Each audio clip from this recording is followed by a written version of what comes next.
Hello everybody, I'm in Calico, ghost town located in San Bernardino Mountains, California. Calico was founded in 1881. It was also a silver mine town. Then later, state of California converted to a national park. So I'm going to shoot some videos and I hope you enjoyed it. Let's get started.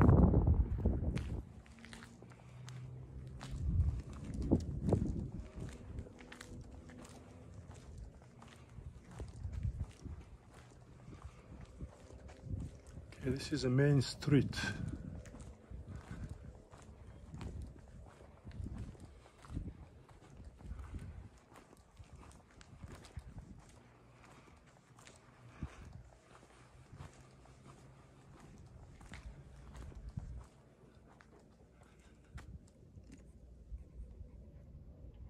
Gold planning adventure.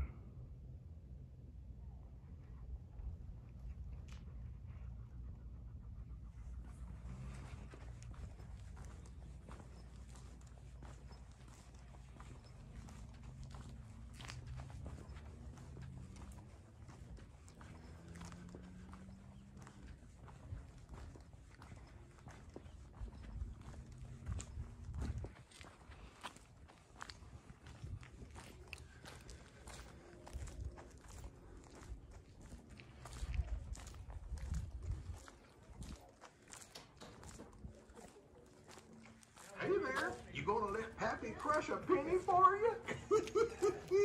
Now don't be shy.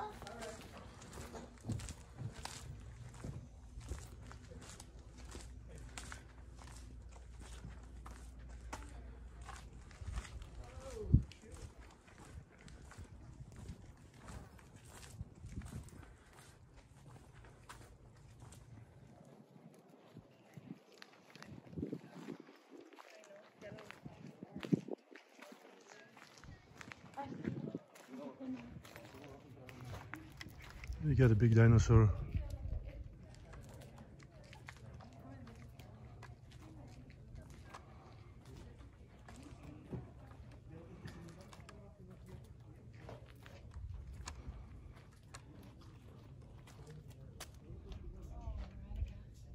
Come inside and see. Let's check it out.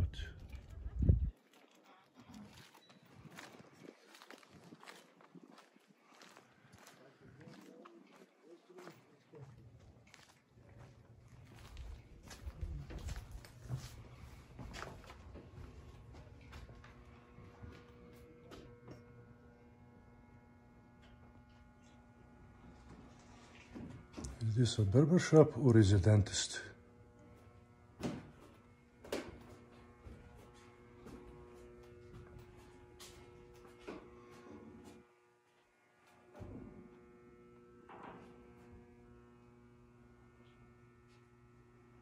Some type of bicycle.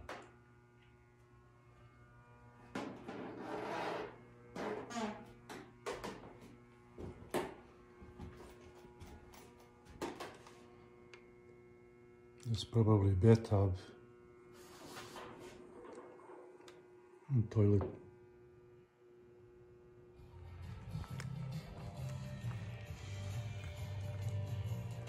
It's all built with a mud.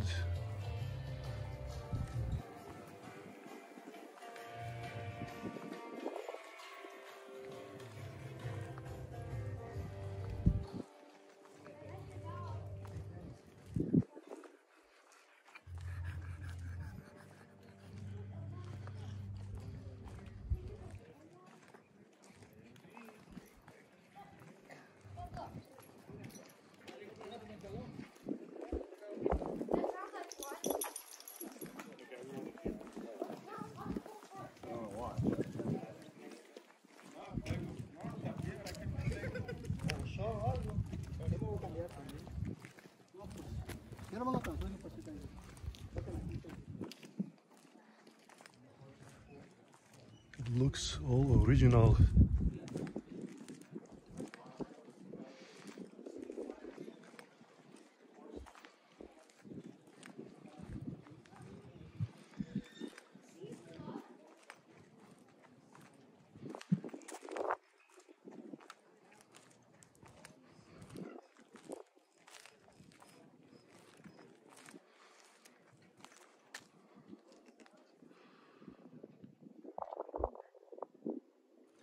Okay, we have a fire hall in this building.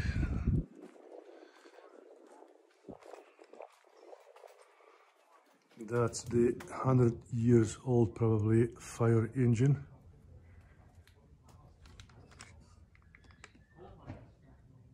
Interesting.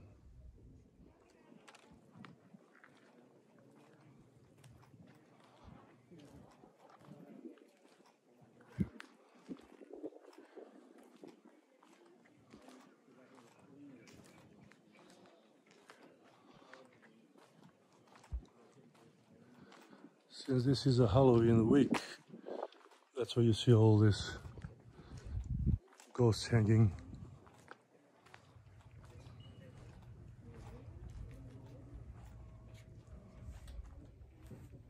All right, we have a rocking chair over here in front of the restaurant. All we need is some whiskey.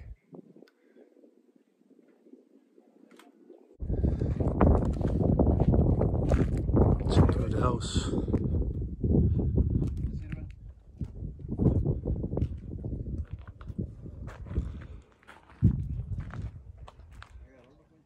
Wow. I don't want to trip and fall over these rocks. And this is one hell of a house.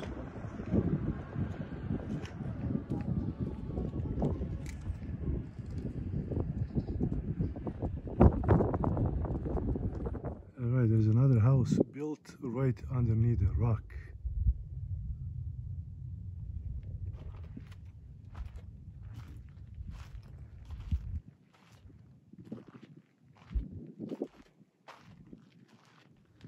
There's another one over there.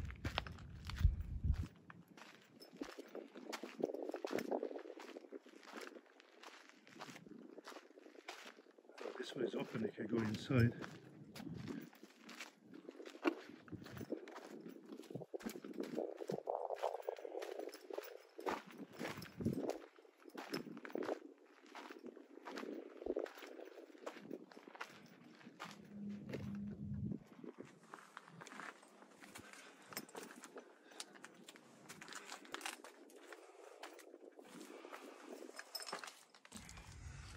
Wow, just like a small studio. Let's see if I can squeeze through this little door. Might be good. Look at the window.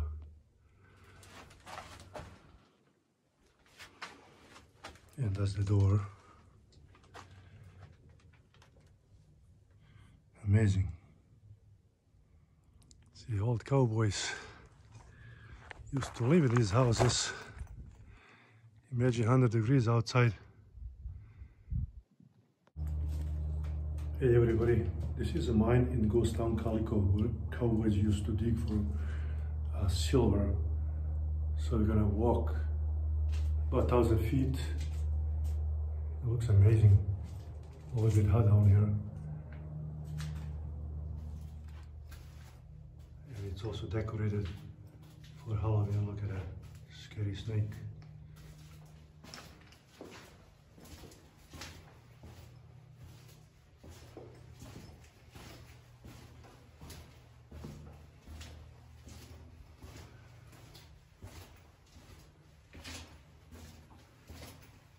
There is no actually train going down there or tour guide. So you walk on your own. Very fantastic. Alright, it's come to an end.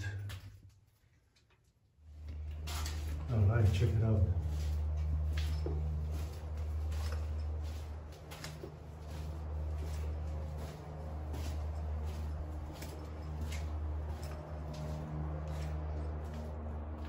This is a Halloween decoration.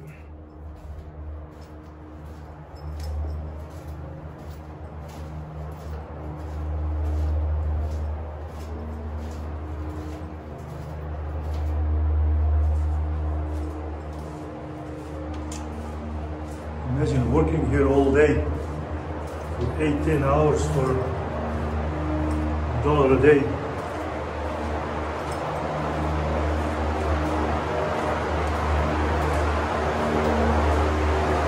And we are at the end of the mine, and this will take us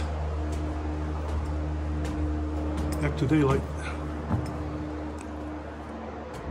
Folks, this is Hard Rock Harris, and I'm here with Mrs. Annie Rickard, two miners from Calico's heyday. We would like to welcome you aboard the Calico and Odessa Railroad. As we go around this first curve, notice the miners' cabins built along the canyon walls. As crude as they appear, they were ideal for protecting us from the hot summers and cold winters here at Calico. And perfect for the independent types who like to fend for themselves. Of course, many miners stayed in boarding houses, mainly for modern conveniences, like home cooking. I got my nickname Hard Rock because that was exactly the kind of mining we did around here. The rock is so hard, and we didn't have any water to use for mining, so we had to hack and blast away the rock. During the boom years, Calico's 10 square mile mining district boasted a population of nearly 2,000, with almost 1,000 actually living in the town side of Calico. After the mining ended, Calico really was a ghost town. That's to say, it was mainly abandoned. But it was restored and reconstructed by the Knott family in the 1950s. Back then, they had workers actually living here. These folks served the role of security for the town, a tradition that continues to this day.